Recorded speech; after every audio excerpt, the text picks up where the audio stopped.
você já deve ter ouvido falar nas mudanças das regras da cirurgia bariátrica. Eu converso hoje com o Dr. Flávio Ivano, ele que é cirurgião bariátrico no Hospital Sujisawa, membro titular da Sociedade Brasileira de Bariátrica, inclusive desde a fundação, e opera já tem alguns anos, desde a época que a bariátrica era feita aberta até ser feita por vídeo.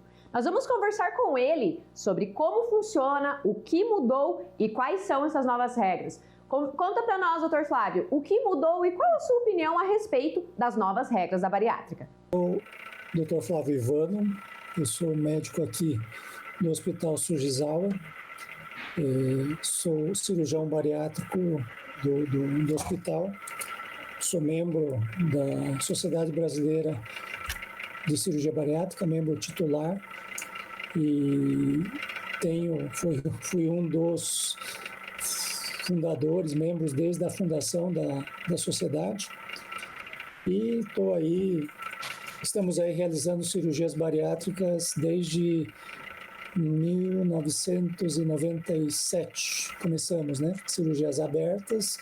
Em 2001 começamos a fazer cirurgia de vídeo, então estamos na estrada aí há algum tempo.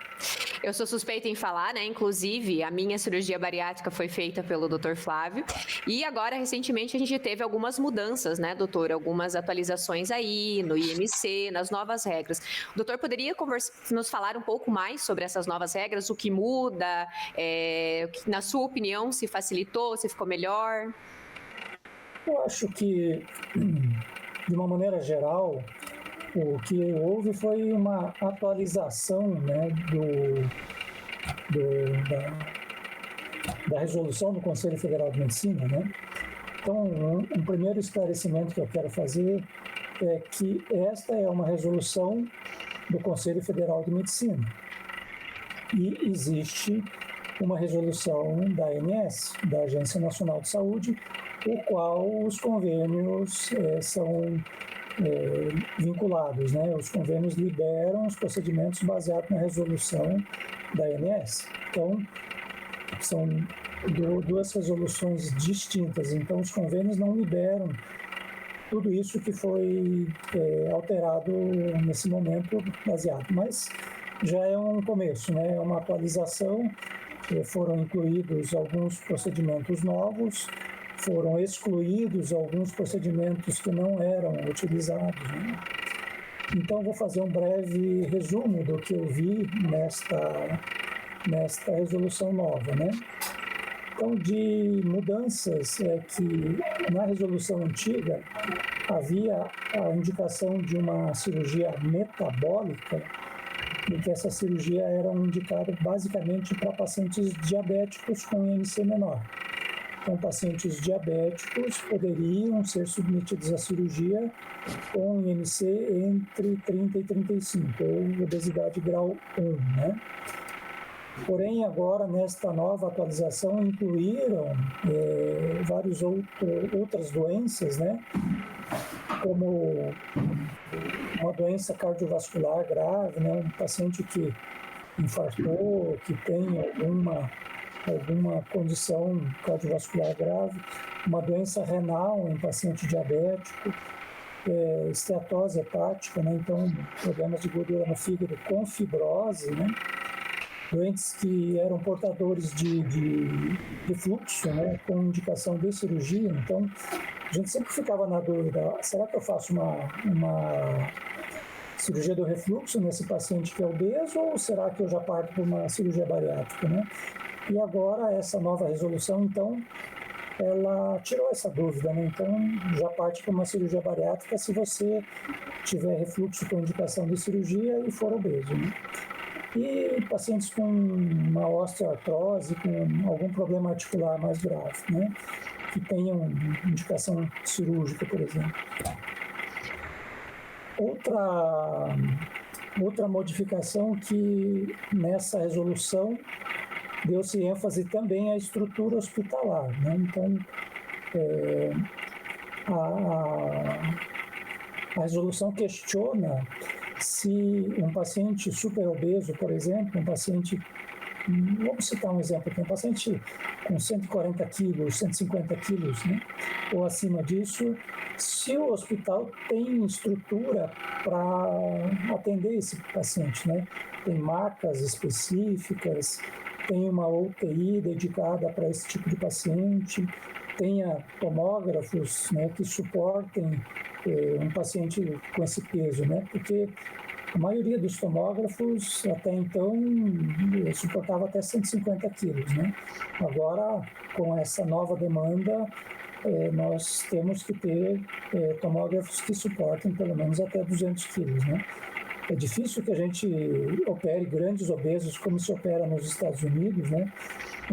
Acima de 200 quilos, né? Então é preferível que esse paciente emagreça antes para minimizar o risco pós-operatório.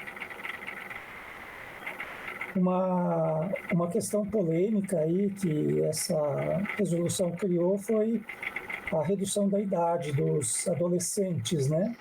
Então, essa resolução colocou que, em casos especiais, em casos de adolescentes acima de 14 anos que sejam portadores de obesidade mórbida, com IMC acima de 40, que esse paciente poderá ser operado, né? Então, estava até conversando com uma pediatra conhecida e ela questionou se um paciente com essa idade teria maturidade para fazer uma mudança comportamental, uma mudança radical na dieta, né? Porque esse é um tipo de paciente que sempre fez uma dieta de uma forma incorreta desde a infância, né? Então, era aqueles comedores de sanduíches, de batatinha frita, tal, enfim, né? E esse paciente vive em um ambiente patológico, né? Então, muitas vezes, a família toda tem esse comportamento patológico, né? Então, a família acha que aquela dieta é normal para eles, né? Então, será que essa pessoa mudaria sozinho dentro daquele ambiente totalmente patológico, né? Então, é meio questionável essa redução na idade, né? Em relação à equipe cirúrgica também se colocou que pelo menos um membro seja especialista em cirurgia bariátrica e que tenha o RQE.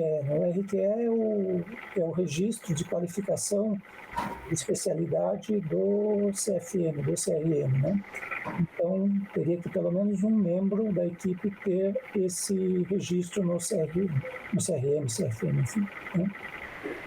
E alguns procedimentos endoscópicos que foram incluídos, né? O balão gástrico já era um procedimento realizado, autorizado, e agora incluíram também a gastroplastia endoscópica, né? Que tem lá suas limitações, tem lá seu período de durabilidade e de indicações também. Essas são então as novas regras da cirurgia bariátrica explicada pelo Dr. Flávio. Tem mais novidades por aí, ele nos falou também sobre o que precisa fazer, quais os cuidados pós-procedimento bariátrico. Tudo isso e muito mais você vai conferir ao longo da semana aqui no UB News segunda edição.